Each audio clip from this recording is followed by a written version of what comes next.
السلام عليكم ورحمة الله وبركاته. بسم الله والحمد لله والصلاة والسلام على رسول الله وعلى آله وصحبه ومن والاه. رب اشرح لي صدري ويسر لي أمري واحلل عقدة من لساني يفقهوا قولي. Mes chers frères, mes chères sœurs, on vous souhaite à tous et à toutes la bienvenue. Et puis, en ces quelques minutes qu'on va passer ensemble, bi'idhnillah, on va parler de la crainte et de l'espoir. Le croyant, il doit vivre avec la crainte d'Allah et l'espoir en Allah subhanahu wa ta'ala. C'est-à-dire quoi? La crainte du châtiment et l'espoir de la miséricorde, l'espoir d'entrer au paradis. Et lorsqu'une personne a plus de crainte que d'espoir et que c'est un total déséquilibre, la personne elle peut se retrouver dans le désespoir. C'est-à-dire quoi? C'est-à-dire que si une personne elle adore Allah qu'avec la peur d'Allah et qu'elle n'a pas du tout espoir en Allah, elle va se retrouver à désespérer de la miséricorde d'Allah. Et si la personne adore Allah subhanahu wa ta'ala qu'avec de l'espoir, l'espoir qu'Allah lui pardonne, l'espoir qu'il aille au paradis, mais sans avoir peur d'Allah, ben il va faire beaucoup de péchés. C'est pour ça que le croyant, lui, doit vivre avec la crainte d'Allah et l'espoir. Le croyant, de son vivant, il adore Allah avec amour, parce qu'on aime Allah, avec espoir, on espère qu'il nous accorde son paradis, sa clémence, son pardon, n'est-ce pas? Et on le craint, on craint son châtiment. La crainte d'Allah subhanahu wa ta'ala, elle va nous pousser à faire des bonnes actions et elle va nous aider à nous écarter des péchés. Quand tu as peur d'Allah, eh ben, tu t'éloignes plus facilement des péchés et tu fais des bonnes actions. Et l'espoir pousse la personne au repentir, à demander pardon à Allah subhanahu wa ta'ala, à penser du bien d'Allah, avoir husn dhann billah. Et ça fait partie du bon comportement qu'on doit avoir nous en tant que croyants. Ok?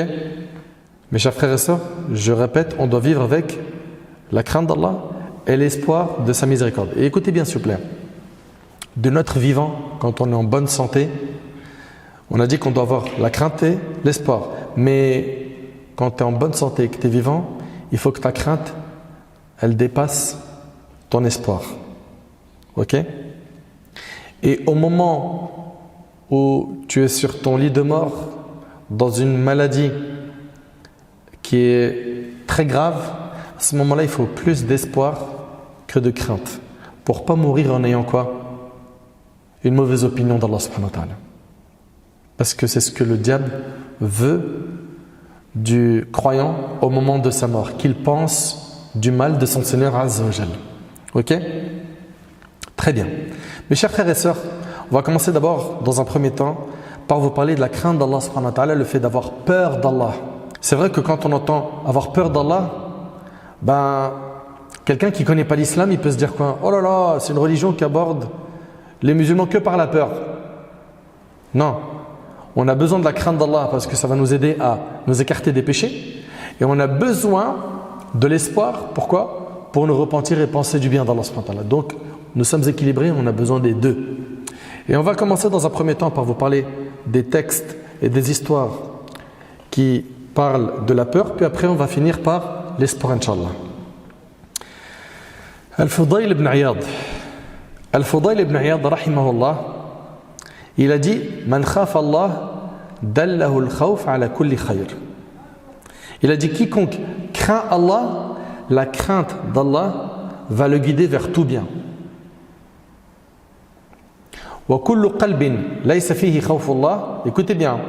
Et il a dit et tout cœur qui ne contient pas la crainte d'Allah, fa huwa qalb kharab. C'est un cœur qui détruit. Je répète, quiconque craint Allah, sa crainte le guidera vers tout bien. Et tout cœur qui ne contient pas la crainte d'Allah est un cœur détruit, anéanti. Et Al-Hassan al-Basri, rahimahullah, quand on lui a dit « Oh Abu Saïd, nous restons avec des gens qui nous font peur d'Allah. » Ok? Qui nous font peur d'Allah subhanahu wa ta'ala. Jusqu'à ce qu'on en arrive à un stade où notre cœur est à deux doigts de s'envoler, de quitter le corps tellement on a peur. Vous suivez? Al-Hassan al-Basri, rahimahullah, il a dit, par Allah, écoutez bien s'il vous plaît, il a dit par Allah, que vous fréquentiez des gens qui vous font peur de qui? D'Allah dans ce bas monde, jusqu'à ce que vous vous retrouviez en sécurité le jour du jugement, vaut mieux pour vous que de fréquenter des gens qui vont vous mettre en sécurité sur terre et le jour du jugement, vous allez vous retrouver dans la peur. Subhanallah. Et dans un hadith rapporté par Ibn Hibban, le prophète sallallahu alayhi wa sallam a dit, Allah a dit. Donc c'est un hadith qudsi. Allah subhanahu wa ta'ala a dit, je jure par ma puissance. Est-ce que des gens réalisent que là c'est Allah qui jure? Allah subhanahu wa ta'ala il a dit, je jure par ma puissance, je ne vais pas rassembler pour mon serviteur de peur et de sécurité. C'est-à-dire quoi? C'est-à-dire qu'Allah subhanahu wa ta'ala il ne réunira pas dans le cœur de son serviteur de peur et de sécurité. S'il a peur de moi dans la vie d'ici-bas, je le mettrai en sécurité le jour du jugement. Vous entendez? S'il a peur de moi dans la vie d'ici-bas, je le mettrai en sécurité le jour du jugement. Et regardez, et s'il se sent en sécurité vis-à-vis de moi dans la vie d'ici-bas, je vais l'effrayer dans l'au-delà. Et le hadith il est rapporté par Ibn Hibban. Combien ils sont nombreux ceux qui se sentent totalement en sécurité, à l'abri du stratagème d'Allah, qui font aucun effort, ni salat, ni siyam, ils ne préservent pas leurs membres du haram, et tranquille. Il te dit non mais Allah il est Ghafour Rahim, Allah il est pardonneur et miséricordieux, t'inquiète. Il faut faire les causes. Là pour l'instant tu ne fais pas de cause, tu t'exposes à un grand danger. Et le grand souci c'est quoi? C'est qu'on a tout misé sur la vie d'ici-bas. À croire qu'il n'y a pas de vie après la mort. Alors que nous en tant que musulmans, en tant que croyants, nous savons très bien pertinemment qu'après la mort, il y a la vraie vie. La vraie vie, c'est celle de l'au-delà, celle qui est au paradis. Et c'est soit tu vas obtenir cette récompense qui est Al-Jannah, Allahumma ja'alna min ahli al-Jannah ya Rabb, soit qu'Allah nous en préserve, tu seras humilié dans le châtiment d'Allah. La vraie crainte d'Allah, c'est celle qui fait en sorte que le serviteur s'écarte des péchés et qui pousse le serviteur à faire des bonnes actions. La personne qui craint vraiment Allah subhanahu wa ta'ala, c'est une personne qui a entretenu sa foi correctement. Pourquoi? Parce que, écoutez bien s'il vous plaît, la vraie crainte d'Allah, c'est le fruit, c'est le résultat d'une foi bien entretenue. Regardez Allah subhanahu wa ta'ala, combien de fois il nous demande de le craindre dans le Coran.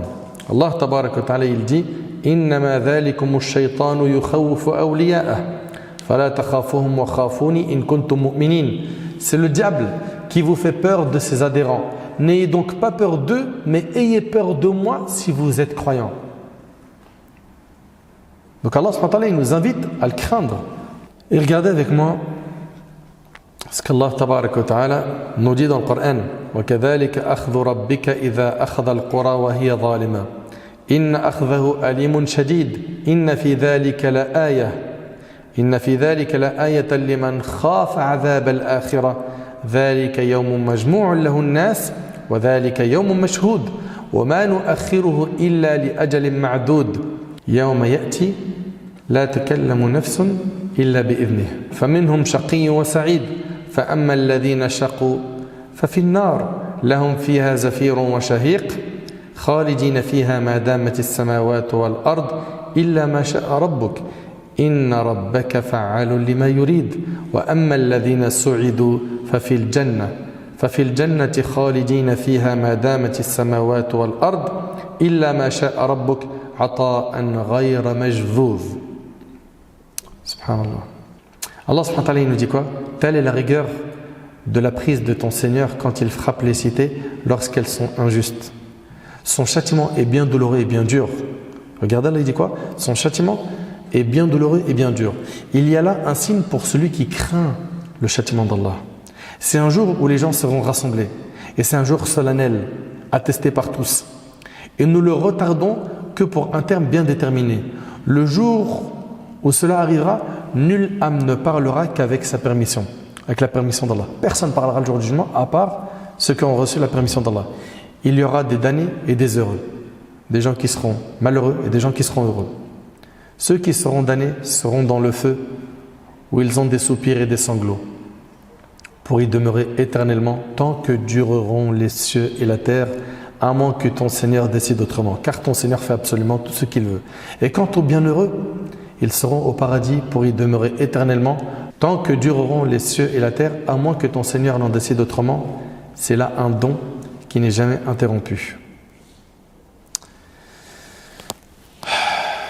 Mes frères, mes sœurs, craindre Allah comme il le faut, c'est faire les causes pour avoir le paradis. Pour avoir le paradis. Allah tabaraka wa ta'ala, il dit, en parlant des savants, regardez ce qu'il dit Azza wa Jal. Innama yakhsha Allah min ibadihi al-ulama. Parmi ses serviteurs, seuls les savants craignent Allah. Pourquoi Allah il a dit seuls les savants craignent Allah? Parce que les savants, ils étudient la religion et en étudiant, tu apprends de plus en plus à connaître ton Seigneur. Et quand on apprend à connaître Allah subhanahu wa ta'ala comme il faut, la suite logique c'est quoi? C'est qu'on l'adore comme il le faut, sérieusement. Allah Azza wa Jalla nous dit Inna ladhina yakhshawna rabbahum bil ghaib lahum maghfiratun wa ajrun kabir. Ceux qui redoutent leur Seigneur, bien qu'ils ne l'aient jamais vu, auront un pardon et une grande récompense. Allah Azza wa Jalla nous dit Wa uzlifatil jannatu lil muttaqina ghayra ba'id. هذا ما توعدون لكل أواب حفيظ من خشي الرحمن بالغيب وجاء بقلب منيب ادخلوها بسلام ذلك يوم الخلود لهم ما يشاءون فيها ولدينا مزيد. Le paradis sera rapproché à proximité des pieux, nous dit Allah. Voilà ce qui vous a été promis, ainsi qu'à tout homme plein de repentir et respectueux des prescriptions divines, qui redoute le tout miséricordieux, bien qu'il ne le voie pas, et qui vient vers lui avec un cœur porté à l'obéissance. Le pieux, c'est celui qui craint Allah alors qu'il ne le voit pas et qui va vers Allah avec un cœur porté à l'obéissance. Entrez-y en toute sécurité, voilà le jour de l'éternité. Il y aura là pour eux tout ce qu'ils voudront, ça au paradis. Et auprès de nous, il y a davantage encore. Abu Sa'id al-Khudri, radiyallahu anhu, il rapporte un hadith où on voit que le fait de craindre Allah subhanahu wa ta'ala, ça fait gagner beaucoup. Écoutez ce hadith attentivement, barakallahu fikum. Le prophète sallam, il raconte un homme parmi ceux qui étaient avant vous. Allah lui avait donné des biens matériels et des enfants. Lorsqu'il fut à l'agonie, ça y est, il est à deux doigts de mourir, il a dit à ses fils, quel père étais-je pour vous? Le meilleur que puisse être un père, dirent-ils. Ce père n'a amassé auprès d'Allah aucun bien. C'est quelqu'un qui n'a pas fait de bien. D'accord? On voit ici, dans le hadith, ce père n'a amassé auprès d'Allah aucun bien. Il n'a pas fait de bien. Et regardez ici, qu'est-ce que nous dit alayhi salatu wassalam. Le prophète sallam nous dit que cet homme a dit, et si Allah obtint la capacité sur lui, il le châtiera. Il a dit à ses enfants, quand je serai mort, brûlez-moi. Lorsque je serai devenu comme du charbon, réduisez-moi en poussière, puis lorsqu'il y aura un jour venteux, où il y aura du vent, éparpillez-moi dans la mer. Ok? Donc, après ma mort, brûlez-moi et prenez mes cendres et éparpillez-les. Hein?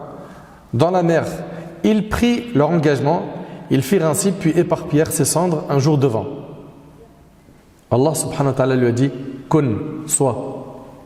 Et voilà qu'il est ressuscité et il est debout devant Allah. Et on est d'accord que Allah tabaraka wa ta'ala, il est capable de tout, n'est-ce pas? Allah lui a dit, mon serviteur, qu'est-ce qui t'a poussé à faire ce que tu as fait? Pourquoi est-ce que tu as demandé à tes enfants de te brûler, d'éparpiller tes cendres? Pourquoi? Vous savez qu'est-ce qu'il a dit? Il a dit à Allah, ce qui m'a poussé à faire ça, c'est la crainte que j'ai envers toi. Vous entendez? Allahu Akbar.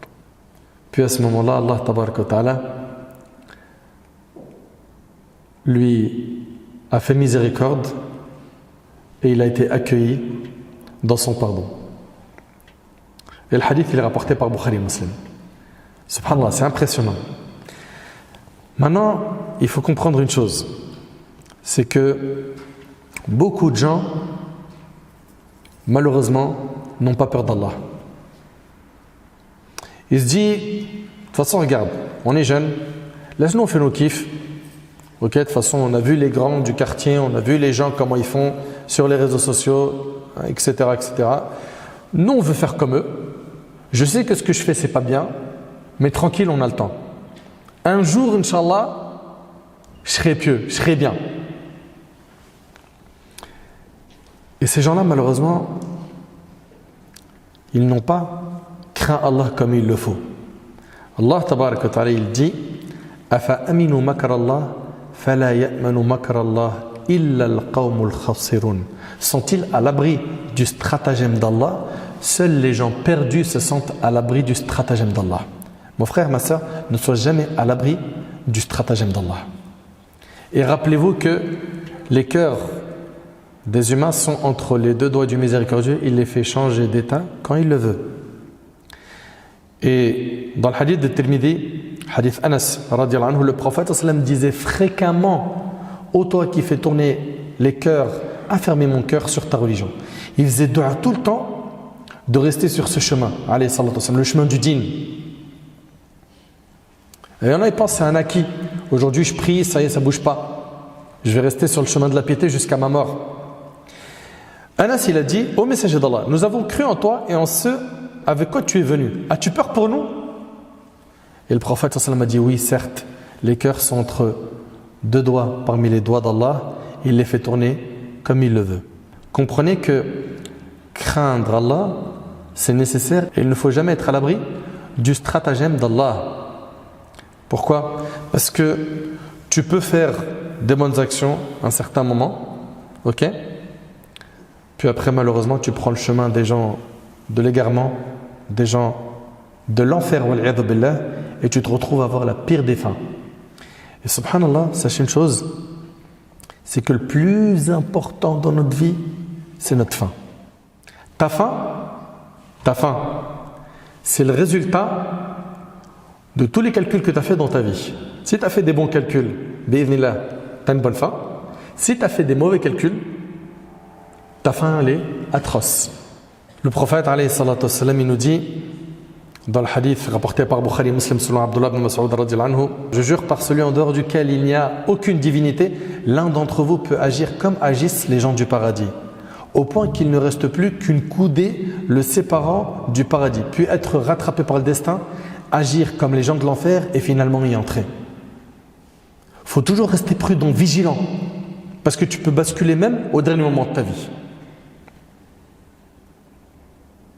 D'où l'importance de bien craindre Allah subhanahu wa ta'ala. Et l'un d'entre vous peut agir comme agissent les gens de l'enfer, au point qu'il ne reste plus qu'une coudée le séparant de l'enfer, puis être rattrapé par le destin, agir comme les gens du paradis et finalement y accéder. Et le prophète alayhi salatu wassalam a dit: les actions ne valent que par leur fin. Vous entendez? Les actions ne valent que par leur fin. Le plus important, c'est ta fin.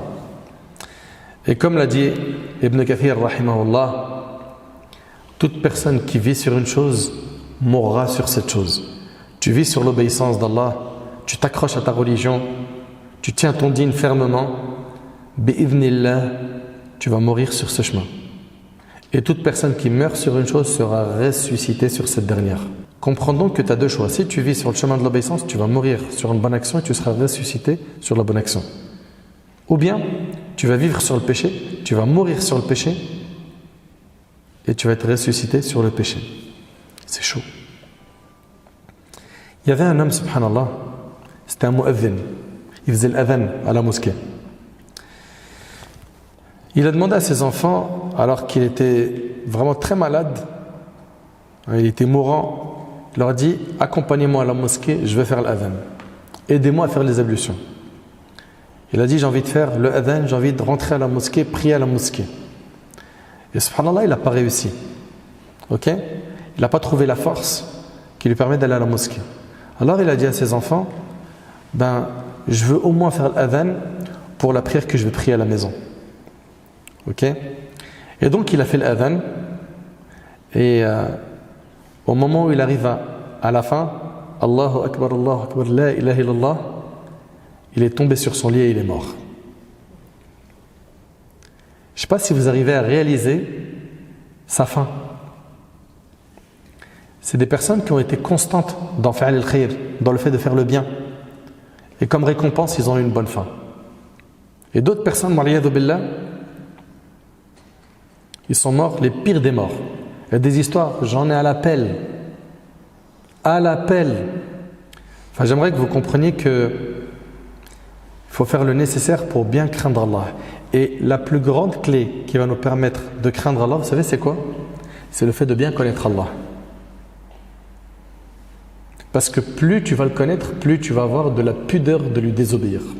Le prophète, alayhi salatu wassalam, il a dit « Ana a'lamukum billah wa ashaddukum lahu khashya » Le prophète, il a dit « Je suis celui qui connaît le plus Allah parmi vous. Et je suis celui qui le craint le plus parmi vous. » Le fait que notre bien-aimé alayhi salatu wassalam connaissait le plus Allah a fait qu'il était le plus pieux. Donc, comprenez que la première clé, c'est quoi? C'est la connaissance d'Allah. Et quand on voit aujourd'hui que nos frères et nos sœurs, ils se limitent à écouter dans le meilleur des mondes quelques rappels sur YouTube ou sur TikTok, 3 minutes, 2 minutes, 1 minute, ou des petits reels sur Instagram, et qu'il te dit « Ouais, alhamdoulilah, j'écoute des rappels pour apprendre la religion. » Mais arrête! Dis pas n'importe quoi. C'est bien pour augmenter sa foi, c'est bien pour te booster un peu l'iman. Mais si tu veux apprendre la religion, ça passe par un cursus, par des études religieuses, et ça va prendre du temps. Et subhanallah, ce qui est très étonnant, c'est que beaucoup de nos frères et de nos sœurs, quand on leur dit « Allez, engage-toi, fais un cursus ici de 6 ans pour apprendre l'arabe et la religion. » 6 ans, on va dire c'est le minimum, par exemple, dans notre institut. C'est le minimum. Ok? Tu vois, 6 ans. Ah, bzef. Et tu vois que cette personne, il a fait un master. Il est doctorant. C'est un architecte. C'est-à-dire, derrière toi, tu as fait des années d'études. Mais quand il s'agit de bloquer une demi-journée par semaine sur ce nombre d'années que je viens d'évoquer, ça commence à faire beaucoup pour toi. Regardez, quand on est avec des amis, on se voit pour manger, ok, ou pour regarder un match, ou pour jouer au foot, ok, ou pour faire une sortie ensemble. Les 5-6 heures, on les sent même pas. Waouh, c'est passé trop vite, subhanallah. On va déjà se quitter. On se revoit quand? C'est vrai ou pas? Mais quand il s'agit de bloquer 3 heures par semaine pour apprendre la religion, c'est la fin du monde. Pourquoi? Parce que l'ego n'aime pas l'effort. Nafs, elle aime la paresse. Il faut impérativement apprendre la religion. Parce qu'en apprenant la religion, bien comme il faut, en l'étudiant, j'insiste sur le fait d'étudier, c'est-à-dire un cursus avec un prof, avec un cheikh, ok, dans un institut, à la mosquée, c'est impératif, vous devez chercher ça, vous débrouiller, d'abbarorasco. Ça doit être un souci majeur dans votre vie. Subhanallah, regardez ici, ce hadith, moi ce hadith-là, vraiment, il m'a impressionné. Il est rapporté par Bukhari et Muslim selon Anas. Le prophète il a dit un hadith que la plupart d'entre vous, vous le connaissez par cœur. Vous écoutez? Il a dit La ta'lamuna ma a'lam la dhahiktum qalila wa la bakaytum kathira, n'est-ce pas? Si vous saviez ce que je sais, hein, continuez. Voilà, vous pleurez beaucoup et vous ririez peu. Le prophète il a vu le paradis, il a vu l'enfer. Okay, il a vu les châtiments, etc. Donc il a dit, si vous saviez ce que je sais, vous ririez peu et vous pleurez beaucoup. Très bien. Est-ce que vous pouvez me dire, s'il vous plaît, là, la phrase du prophète que vous avez entendue là, elle a duré combien de secondes? Même pas 10 secondes, on est d'accord? Très bien. Anas radhiyallahu anhu, il dit فغطى أصحاب رسول الله صلى الله عليه وسلم وجوههم ولهم خنين أي لهم بكاء بصوت خافت. Anas radiallahu anhu, il dit que les compagnons, ils ont caché leur visage et ils se sont mis à pleurer. Moi, j'ai ici une question à vous poser. Est-ce qu'ils ont entendu un rappel d'une heure, une khutba puissante de 20 minutes pour faire couler les larmes? Non. C'est une phrase. Comment est-ce qu'ils ont atteint cette sensibilité du cœur? Par quoi? Par le fait qu'ils ont entretenu leur cœur, par le fait qu'ils apprenaient le dîn, parce qu'ils connaissaient Allah. Quand tu connais Allah, le plus petit rappel, yu'athir fik, il va te toucher. Al-Fudayl ibn Iyad, rahimahullah, il faisait partie de nos plus prédécesseurs. Quand on évoquait Allah devant lui, il n'arrivait pas à retenir ses larmes. Et pour arriver à ce stade, il faut apprendre, étudier, jusqu'à ce que le cœur, tu le laves. Le cœur, c'est comme un vêtement. Tu as vu, quand le vêtement il est hyper sale, parfois il passe à la machine, il ressort, il reste encore des traces. Il lui faut 2, 3, 4, 5 lavages. Nos cœurs, ils sont tellement sales de péché, il leur faut un paquet de lavages pour pouvoir arriver à quoi? À cette sensibilité qu'avaient les compagnons. Radiyallahu ta'ala anhum. Subhanallah, le prophète alayhi salatu wassalam, dans un hadith, il est rapporté par l'imam al-Bukhari, il a dit Wallahi la adri wa ana rasulullah ma yuf'alu bi. Allahu akbar. Allahu akbar. Il a dit par Allah, je ne sais pas, alors que je suis le messager d'Allah, ce qu'il adviendra de moi. Il a peur d'Allah. C'est le meilleur des hommes et il a peur d'Allah. Et aujourd'hui, tu vois comment ils sont à l'abri du stratagème d'Allah. Adi. Parce qu'il fait un tout petit peu de bien, il dit ça va. Bzaf, ce que tu demandes, il n'y a rien. Tranquille. Ah, vas-y, t'es dans l'abus, tout le monde fait ça. Il n'y a rien. Allô, la crainte d'Allah. Et d'ailleurs, avant notre bien-aimé Muhammad alayhi salatu wassalam, les anges qui ne désobéissent jamais à Allah, eux-mêmes, ils ont exprimé leur crainte d'Allah tabaraka wa ta'ala. Allah ta'ala dit وَيُسَبِّحُ الرَّعْدُ بِحَمْدِهِ وَالْمَلَائِكَةُ مِنْ خِيفَتِهِ. Le tonnerre le glorifie par sa louange et aussi les anges sous l'effet de sa crainte. Et j'arrive pas à comprendre comment, subhanallah, les prophètes ont peur d'Allah, les pieux prédécesseurs, ils ont eu peur d'Allah, c'était les meilleurs hommes, et aujourd'hui, avec des miettes de bonne action, on sent en sécurité. Rappelez-vous tout à l'heure, le hadith, où Allah subhanahu wa ta'ala, il a dit qu'il ne réunit pas dans le cœur du serviteur de peur et de sécurité. Si tu as peur de lui sur terre, il te mettra en sécurité le jour du jugement. Et si tu es en sécurité sur terre, il te fera peur le jour du jugement. Omar ibn al-Khattab radiyallahu anhu. Abdullah ibn Abbas, et ça c'est rapporté par l'imam al-Bukhari. Ibn Abbas, il va voir Omar ibn al-Khattab et il lui annonce des bonnes nouvelles. Donc Omar, il est mourant, écoutez bien. Omar radiyallahu anhu, il est mourant et Abdullah ibn Abbas, il vient lui annoncer des bonnes nouvelles. Et ça, c'est ce qui est dicté dans la sunna. C'est quand quelqu'un il est dans l'agonie, tu viens, tu lui augmentes l'espoir dans son cœur pour qu'il ne rencontre pas Allah avec su'adh-dhann billah, le fait de penser du mal d'Allah. Ok?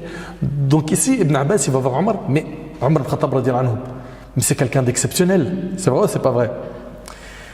Et Ibn Abbas, il lui fait des éloges. Il lui dit, tu as été le compagnon du messager d'Allah. Et il est mort en étant satisfait de toi. Après cela, tu as été l'un des proches d'Abu Bakr, tu étais son ami. Il est mort en étant satisfait de toi. Puis après cela, les compagnons, radiyallahu anhum, ils ont été satisfaits de toi. C'est quelqu'un d'exceptionnel, Omar. Et regardez, Omar radiyallahu anhu, il dit quoi? Il dit, par Allah, si je possédais la contenance de la terre comme or. Omar radiyallahu anhu dit s'il possédait toute la terre en or, il dit, je l'aurais dépensé pour que Allah me mette à l'abri du châtiment le jour où je vais le rencontrer. C'est-à-dire qu'Omar il a peur du châtiment d'Allah subhanahu wa ta'ala. Subhanallah. Ils avaient des cœurs bien entretenus. Et Abdullah ibn Mas'ud il a dit, recherche ton cœur dans 3 situations. Écoute attentivement s'il vous plaît. Ibn Mas'ud, ce noble compagnon, il a dit, recherche ton cœur dans 3 situations. 1. Lorsque tu écoutes le Coran, est-ce que tu te sens bien? Est-ce que quand tu écoutes le Coran, tu te sens bien? Tu vas me dire, ouais, mais moi je ne le comprends pas. Et alors? Il est possible que toi qui dis ça, il est possible que pendant que tu me dis ça, en même temps tu t'écoutes du son, de la musique, ou à l'époque tu écoutais de la musique, et des fois tu écoutais des sons que tu ne comprenais pas, en américain, en espagnol, et puis ça ne t'a pas empêché de continuer à écouter. Et là, la parole d'Allah, tu bloques.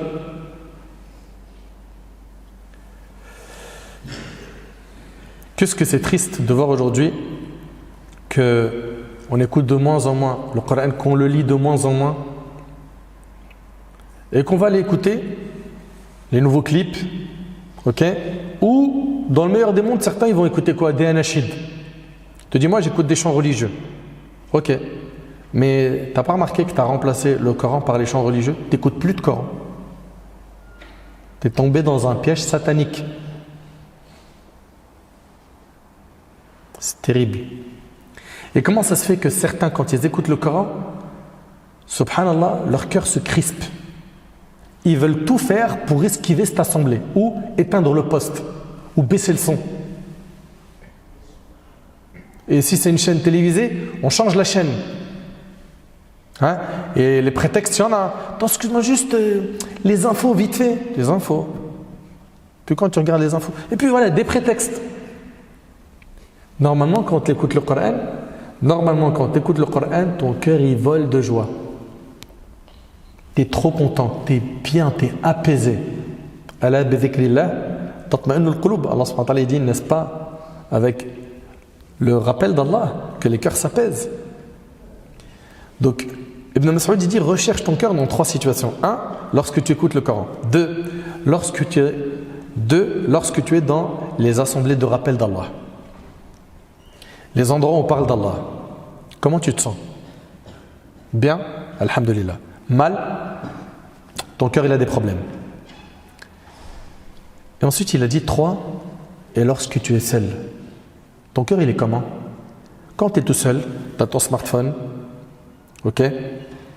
Tu es seul. Tu ouvres quelle application pour regarder quoi? Soyez francs. Certains, ils vont regarder des rappels. Certains, ils vont envoyer des messages, ok, à leurs amis, à la famille. Certains, ils vont perdre beaucoup de temps. Certains, ils vont regarder du haram, ils vont écouter du haram. Et sans compter qu'aujourd'hui, avec les nouvelles applications, les gens, ils ont créé des addictions folles. Toute la journée, il est en train de faire ça. Toute la journée. Et puis, il se dit, non, mais de toute façon, ça va, c'est des vidéos courtes, c'est qu'1 minute. Ouais, mais en faisant ça, t'as pas... Regarde combien de temps t'es resté. Oh, 45 minutes. Et à regarder quoi? Qu'est-ce qui attire les gens? Malheureusement, soit c'est des futilités, soit c'est des péchés.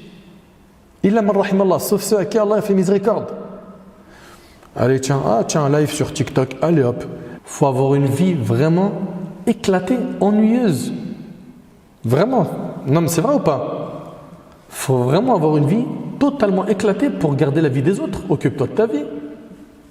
Non, parce que ouais, lui c'est un influenceur, il est trop... Ah, elle, l'influenceuse, elle là, waouh, comment elle est suivie. Ouais, et elle fait quoi? Ben, raconte sa vie. Mais quoi? Ben, attends, je vais te dire, il clique et tu vois, bon, ben là, je fais dormir les 2 petits. Puis ben maintenant, je crois, je vais aller boire du thé. Et toi, tu es un auditeur de cette personne. Vous êtes en train de tuer la chose la plus importante de votre vie, c'est votre temps.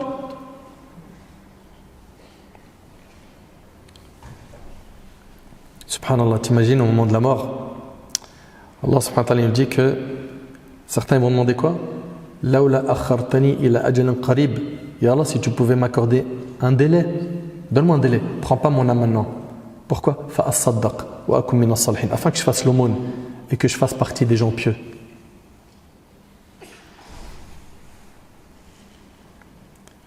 Rabbi rji'un la'alli a'malu salihan fima tarakt kalla innaha kalimatun huwa qailuha. Ou bien il va dire comme si c'était dans le Coran: Seigneur, fais-moi revenir sur terre afin que je fasse du bien là où j'en ai pas fait, là où j'ai délaissé le bien. Et Allah, il te donnera pas cette deuxième faveur. Donc profite, mets le paquet pendant que tu vois des gens qui sont en train de tuer leur vie à regarder des lives TikTok, des lives Instagram qui servent à rien, d'essayer de monter dans les lives. Tout ça pourquoi à la fin? Quand tu creuses, c'est soit pour un amour de reconnaissance, j'aimerais bien exister moi aussi, avoir mon nom qui brille sur le net. Parce qu'après, je vais être un TikToker, je vais gagner de l'argent, je vais être un YouTuber, un Instagrammeur. Allez apprendre des vrais métiers au lieu de faire n'importe quoi. L'imam Shafi'i rahimahullah, regardez la crainte d'Allah de ces gens-là. Shafi'i rahimahullah, Al-Muzani lui dit: alors comment est-ce que tu vas au imam? Il lui dit: je vais quitter cette dunya et je vais me séparer de mes frères, je vais boire le verre de la mort, et qu'il va voir le bilan de ses actions après la mort qui sera présenté devant Allah. Et regardez ce qu'il dit: Fala adri atasiru ruhi ila al-jannah fa uhanniha am ila an-nar fa uhazziha. Et je ne sais pas si mon âme elle va aller au paradis afin que je la félicite, ou est-ce qu'elle va aller en enfer afin que je lui présente mes condoléances. Ça, c'est l'imam Shafi'i rahimahullah, c'est un homme très très pieux. Allahu Akbar. Malik ibn Dinar rahimahullah, c'est un homme pieux parmi nos ancêtres. Yaqum al-layl yabki lil-aziz al-ghaffar. Il priait la nuit. Il priait la nuit et il pleurait pour Allah. Wa huwa qabid ala lihyatihi. Et il tenait sa barbe. Wa yaqul ya Rabb, ya Rabb. Il disait: oh Allah, oh Allah. Laqad alimtu sakin al-jannah min sakin al-nar. Fafi ayy ad-darain manzil Malik ibn Dinar. Il a dit: j'ai su ce qui était réservé aux habitants du paradis et aux habitants de l'enfer. Oh Allah, dans laquelle de ces deux demeures sera celle de Malik ibn Dinar? Je serai où, ya Allah, au paradis ou en enfer? Et c'était des gens pieux. C'était des gens qui faisaient beaucoup d'efforts dans les adorations. Mes chers frères, mes chères sœurs, il faut impérativement qu'on ait la crainte d'Allah, qu'on ait peur du châtiment d'Allah subhanahu wa ta'ala. Regardez le feu qu'on a aujourd'hui dans ce bas monde. Vous avez vu quand il y a un incendie quelque part, vous avez vu à quoi ressemblent les dégâts? Eh bien, ce feu de ce bas monde, écoutez attentivement, est une des 70 parties du feu de l'enfer. Ça, c'est le feu qu'on a dans ce bas monde. Ça vient d'où ça, mon frère Nader? Abu Hurayra radhiyallahu anhu, il rapporte que le prophète sallam leur a dit: votre feu, celui qu'allume le fils d'Adam, est une des 70 parties du feu de la géhenne. Hadith, il est rapporté par Bukhari et Muslim. Subhanallah. Et dans un hadith, le prophète sallam il a dit, il est rapporté par Bukhari et Muslim selon Nu'man ibn Bashir radhiyallahu anhu, il a dit: le jour du jugement, l'homme qui aura les tourments les plus légers. C'est-à-dire quoi? C'est-à-dire le châtiment le plus léger le jour du jugement. C'est quoi? Sera quelqu'un à qui on mettra 2 braises dans les creux de la plante des pieds. Tu as vu le creux de la plante des pieds? Ces personnes-là auront 2 braises de feu qu'on mettra dans les creux de la plante des pieds qui font bouillir sa cervelle, si bien qu'il croit que nul n'a des tourments plus grands que les siens. Cette personne-là va penser que personne n'a de châtiment plus grand que lui. Je ne sais pas si vous réalisez. Alors que ça, c'est le plus petit châtiment en enfer. Le hadith il se termine par: et c'est pourtant celui d'entre eux qui a le plus léger supplice.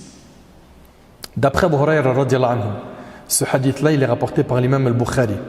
Le prophète sallam a dit: le paradis et l'enfer se sont disputés. Vous entendez? Le paradis et l'enfer se sont disputés. L'enfer a dit: il y a en moi les tyrans et les orgueilleux. Et le paradis a dit, il y a en moi les gens faibles et les pauvres. Ok? Est-ce que ça veut dire qu'il n'y aura pas de riches au paradis? Non. Non. Mais que beaucoup de gens faibles et de pauvres seront au paradis. Allah a dit au paradis, tu es certes ma miséricorde. Par toi je fais miséricorde à qui je souhaite parmi mes serviteurs. Et il a dit à l'enfer, tu es certes mon châtiment. Par toi je châtie qui je souhaite parmi mes serviteurs et chacun d'entre vous sera rempli. Allahu Akbar. Les deux ils seront remplis. On sera où? Toi qui m'écoutes, réfléchis, fais un petit peu le bilan de ta vie. Tu seras où? Qu'Allah subhanahu wa ta'ala nous facilite tous d'être au paradis. Il y a une question qu'il faut qu'on se pose. Il faut être franc avec soi-même. Est-ce qu'on se donne les moyens d'avoir le paradis, oui ou non? Mes frères et sœurs, motivons-nous pour avoir le paradis. Car au paradis, il y a ce que nul œil n'a vu, aucune oreille n'a entendu et aucun cerveau ne peut imaginer ce qu'il y a au paradis. Il faut qu'on fasse le nécessaire pour accéder au paradis. Et comme vous avez pu voir, on a mis pas mal de textes en avant sur quoi?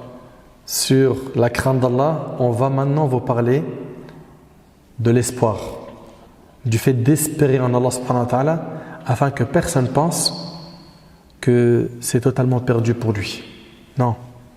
Non, non, non, non. Mes frères et mes sœurs, gardez en tête que tous les fils d'Adam sont des pécheurs, sans exception. Et que les meilleurs d'entre eux sont ceux qui se repentent.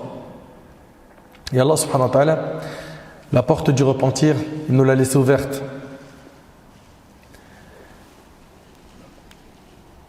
Donc, comprends que tu dois avoir espoir en Allah. Mais attention, un espoir sans agir, sans faire des bonnes actions, c'est pas du tout ce qui est demandé. On vous a dit depuis le début qu'il faut craindre Allah et il faut avoir espoir en Allah. Ok?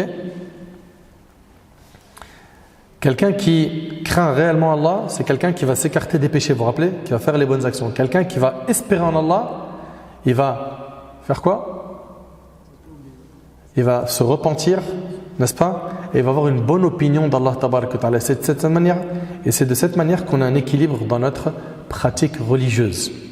Gardez en tête que nous sommes des humains, on n'est pas des anges, on n'est pas infaillibles, ok? Et qu'il est possible qu'une personne, ben voilà, elle faiblit, elle trébuche et qu'elle se retrouve à avoir en dessous des pieds les épines des péchés. Enlève cette épine et avance.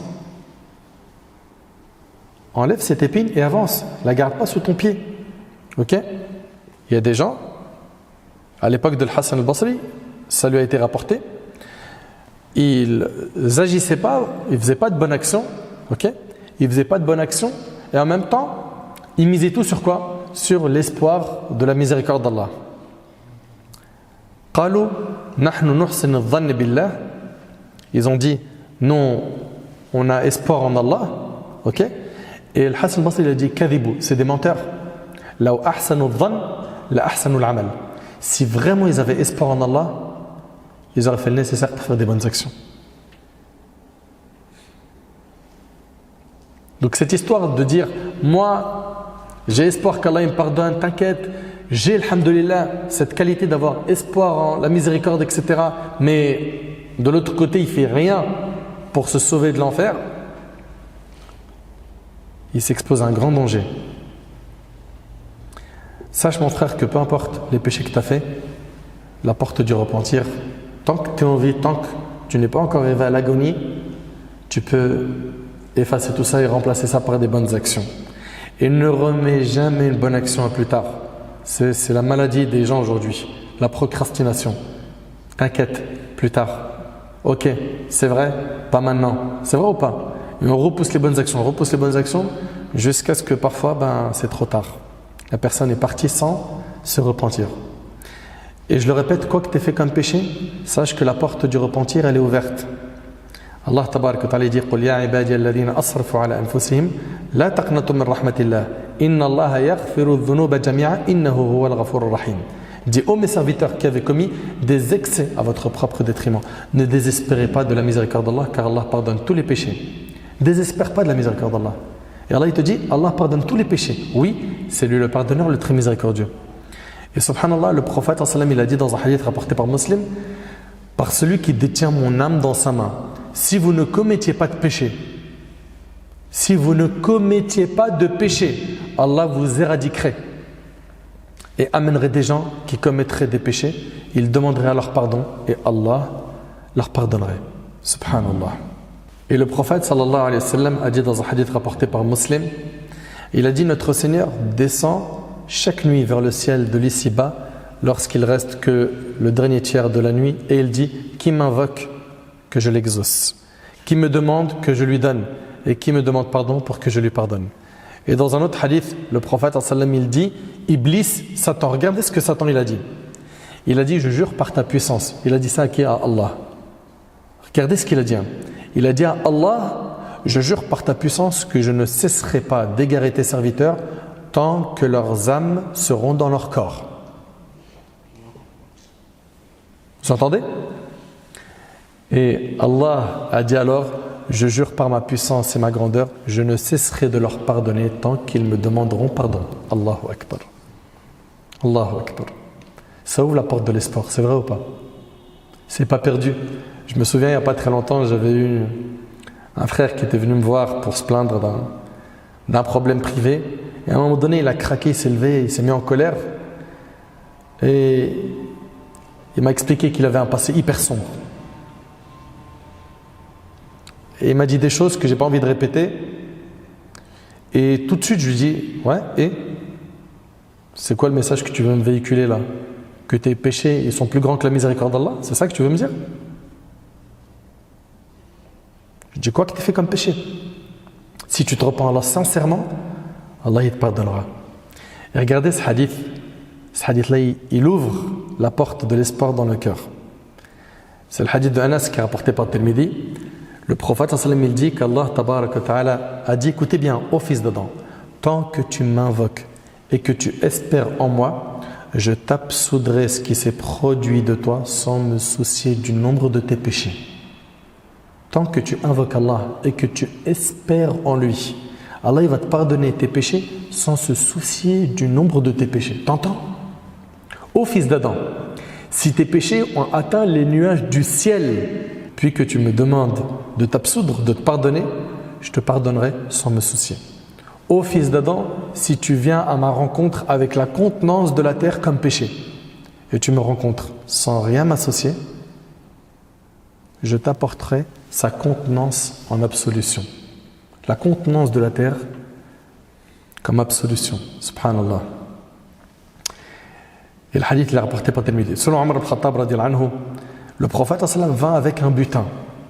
Voilà tout à coup l'une des prisonnières qui venait en toute hâte. Dès qu'elle trouva un bébé parmi les prisonniers, elle le serra contre sa poitrine et lui donna son sein à téter. Le prophète sallallahu alayhi wa sallam a dit, verriez-vous cette femme jeter son enfant dans le feu? Qui parmi nous peut imaginer une maman jeter son nourrisson dans le feu? Personne, on est d'accord ou pas? Je répète la question, verriez-vous cette femme jeter son enfant dans le feu? Nous dîmes, non par Allah. Il a dit, alayhi salatu wassalam, Allah est certainement plus miséricordieux envers ses créatures que cette femme envers son enfant. Allahu Akbar. Tu as vu la miséricorde qu'il y a dans le cœur de la maman envers son bébé? Mais ceux qui ont eu un nouveau-né, ils savent de quoi je parle. Quand la maman, elle dort quasiment pas. Au moindre bruit du bébé, hop, elle est déjà debout. La maman, elle a une quantité de miséricorde dans son cœur envers son bébé qui est impressionnante. Si tu sais donc que Allah tabaraka wa ta'ala est plus miséricordieux envers ses serviteurs que ne l'est une maman envers son nourrisson, qu'est-ce que tu attends pour diriger ton cœur vers Allah et regretter tes péchés? Qu'est-ce que tu attends pour demander à Allah tabaraka wa ta'ala d'améliorer ta situation? Toi qui as délaissé la salat ou qui prie d'une manière bancale, toi qui as mangé riba parce que tu voulais juste la raconter et dire aux gens, regarde, tu as vu la baraque, tu as vu le bolide, toi qui boit de l'alcool, fréquente des mauvaises personnes, consomme de la drogue ou vend de la drogue ou vend ce qui est illicite ou joue au paris sportif, toi qui commets la fornication, ne désespère pas de la miséricorde d'Allah, mais attention, donne-toi les moyens de gagner le pardon d'Allah. Retrousse tes manches et fais des efforts. Reviens vers Allah. Et peu importe le nombre de grands péchés que tu as fait. Juste commence. Fais quelques pas vers ton Seigneur et tu verras qu'Allah va t'ouvrir toutes les portes qui mènent à lui Azza wa Jal. Et comme vous le savez, le repentir sincère a des conditions. Premièrement, c'est de regretter sincèrement du cœur le péché qu'on a commis. Aussi, le fait de s'en détacher. Tu te détaches du péché. Ok? C'était une fréquentation illicite, c'était une fille avec qui tu faisais n'importe quoi, arrête, stop. Ma soeur, pareil. C'est valable pour toi. Que ce soit des péchés apparents ou des péchés cachés, ok? Il faut faire le nécessaire pour fermer ce robinet. Aussi, être déterminé à ne plus jamais refaire ce péché ou ces péchés. Et puis, multiplier les bonnes actions. Le prophète nous enseignait que la bonne action efface la mauvaise, n'est-ce pas? Et sois constant dans les bonnes actions. Pour cela, il faut que tu invoques Allah subhanahu wa ta'ala pour qu'il améliore ta situation. Il faut que tu fasses des efforts, il faut que tu fréquentes des pieux. Viens à la mosquée, écoute des rappels, fréquente des bonnes personnes. Et tu verras que bi'idhnillah, petit à petit, comme j'avais dit tout à l'heure, le vêtement, vous avez vu qu'il a besoin de plusieurs passages dans la machine à laver. Notre cœur aussi, on a besoin de le laver avec l'istighfar, le repentir, les bonnes actions, jusqu'à ce qu'il retrouve sa clarté. Une fois que tu auras fait ce repentir sincère, sache que le plus important, ça sera la constance sur le chemin de l'adoration. Parce que des fois, on a un pic, c'est vrai ou pas, de fois où j'ai écouté un rappel, je me sens super chaud. Ah ouais, ça y est, je sors de la mosquée, je vais faire des rak'at, je vais lire le Coran, je vais jeûner, je vais faire des aumônes. Ça dure 2-3 jours, puis après, piou, ça s'évapore. Le plus important, c'est la constance, c'est ce travail que tu vas faire dans la durée. Retenez bien que si vous avez espoir en Allah sans la crainte d'Allah, vous allez vous retrouver à faire des péchés. Et si vous avez que la crainte d'Allah sans l'espoir, vous allez désespérer de la miséricorde d'Allah en pensant que c'est fichu pour vous, que c'est trop tard. Gardons cet équilibre et il va falloir comprendre que